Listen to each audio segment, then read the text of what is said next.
in today's video I want to talk about some very realistic upcoming FPS games, and since they are realistic in many ways, they can sometimes turn to true dark horror real quick, and this is what this video is all about. Please note that when I say realistic, I'm not really talking about the graphics, but the atmosphere, the authenticity, and the horror that comes with it. So without further ado, let's get right into it with the first game. First off, we have 6 Days in Fallujah, the definite answer to a realistic FPS that is actually meant to turn into a true horror game, thanks to its unpredictable enemy AIs and its randomly generated missions and map. Before we get into that, at its core, 6 Days in Fallujah is a first-person tactical shooter that recreates true stories of Marines, soldiers, and Iraqi civilians during the toughest urban battle since 1968. In this game, you'll be able to carefully lead a fire team through real events from the battle in a massive and extremely dangerous city. Each mission that will be available to you will be extremely different and is narrated by a real person, while you experience these same actual real-life moments as if you were the soldiers back years ago. The game will have a complex procedural architecture technology which aims to deliver a more authentic wartime experience that will reshape the entire battlefield each time the game is played. Clearing an unfamiliar building or neighborhood is absolutely terrifying. You have no idea what's about to happen, and this is one of the reasons we experience such high casualties, the developer said. You never ever know what's going to happen in the next building or the next corner. You have to use sound to help yourself and your squad, rely on tiny whispers from the enemy behind a closed door, and don't get yourself killed. That is the true horror of this particular war.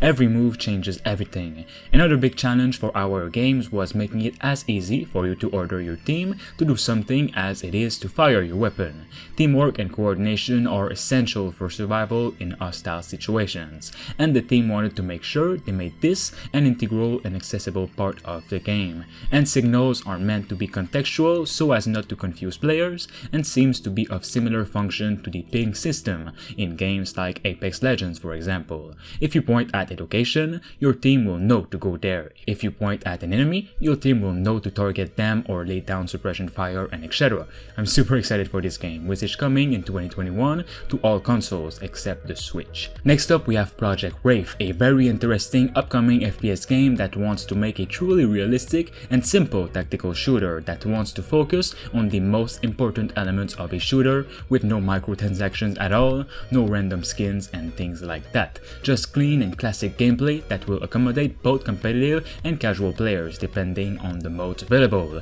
This is also a game that will be making an appearance at My Chief's Game Expo on June 5th, by the way. Project Wraith will feature amazing gun and movement mechanics. The developers will reward player skills and won't penalize them for learning gameplay inside out. Alongside exotic weapon archetypes and specialism, they want to build depth to their game by having so much variety to learn and master. Project Wraith is a simple boots to the ground FPS game, no kill streaks, mines, or annoying things like that, they said. Just you and your gun. The game modes will be 5v5 search and destroy, which will be an exciting one, as well as a bigger 12v12 total war like domination, capture the flag, and thief deathmatch. They've also got tons of different guns and content plan. Wraith is said to be a pro-consumer monetization. That means no grind roll, no loot boxes, nothing unfair ever.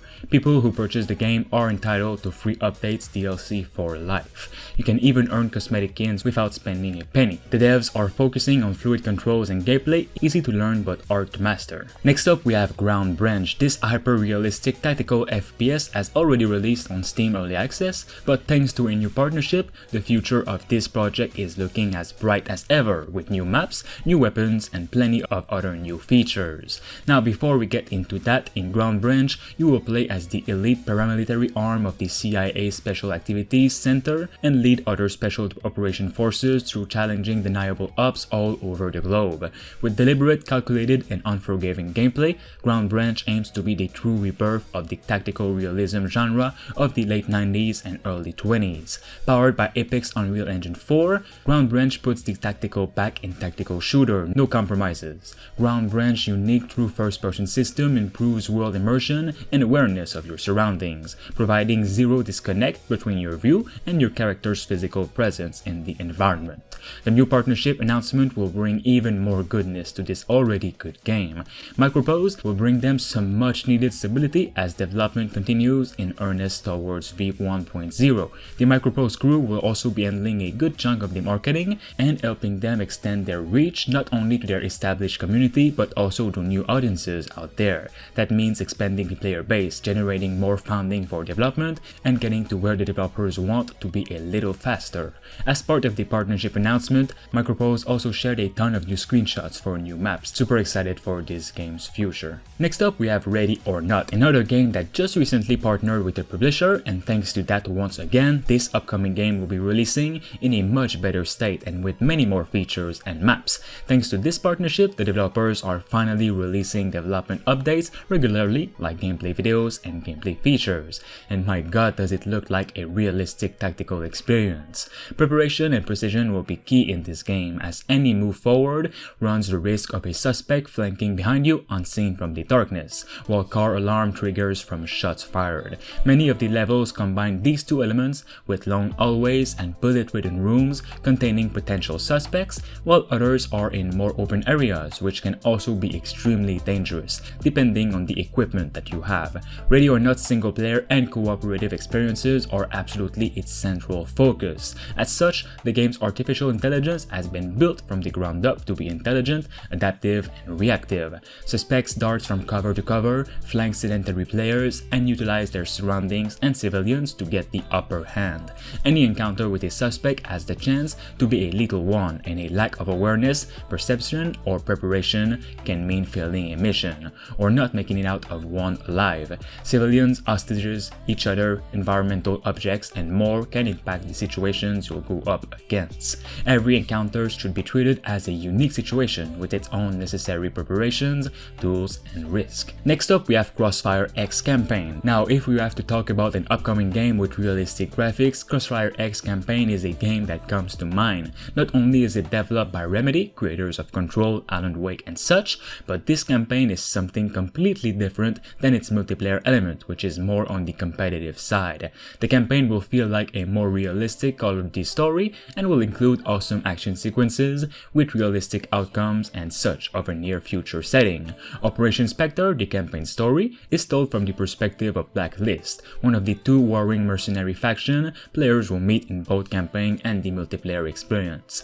Operation Spectre is set in larger-than-life locations around the world, including Asia and South America, and introduces players to several key characters while exploring the backstory of the Blacklist global risk conflict. You'll go up against very strong enemies in many different parts of the world, each housing beautiful and destructive locations. You'll be equipped with destructive weapons too, of course. The Crossfire X campaign will be available in a premium battle pass at launch, in addition to a variety of modes in the free-to-play multiplayer experience. Finally, we have Land of War: The Beginning, a fully polished project created to be as accurate and immersive as the battles it portrays.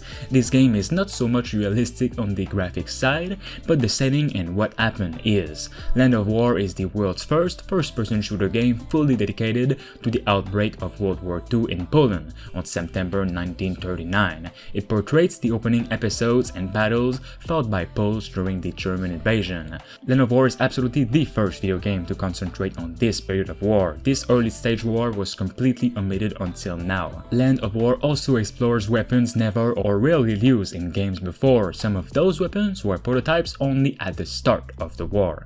Others were only used in the first chapter of World War II and were not used later as the conflict spread across the world.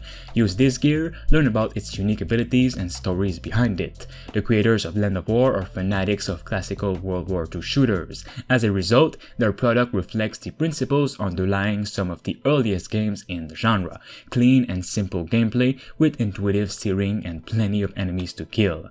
Alright guys, that is all that we have for now for upcoming FPS games that are as realistic as possible. If you'd like a part 2 of this, of course make sure to subscribe to stay tuned and let me know in the comments. Talk to you all very soon. Thanks to Richard Westfall, Bruce Wayne 236, Thunderbeard, Kianzo Fagari, Rickno23, Diamond Hunter 45, Themistocles, Space Beer Gaming, and Rush Singbati for being a master member on the channel. You can become a survivor member for as low as 99 cents only by clicking the join button below. This will support me and the channel as a whole to continue making videos on the games that truly deserve it.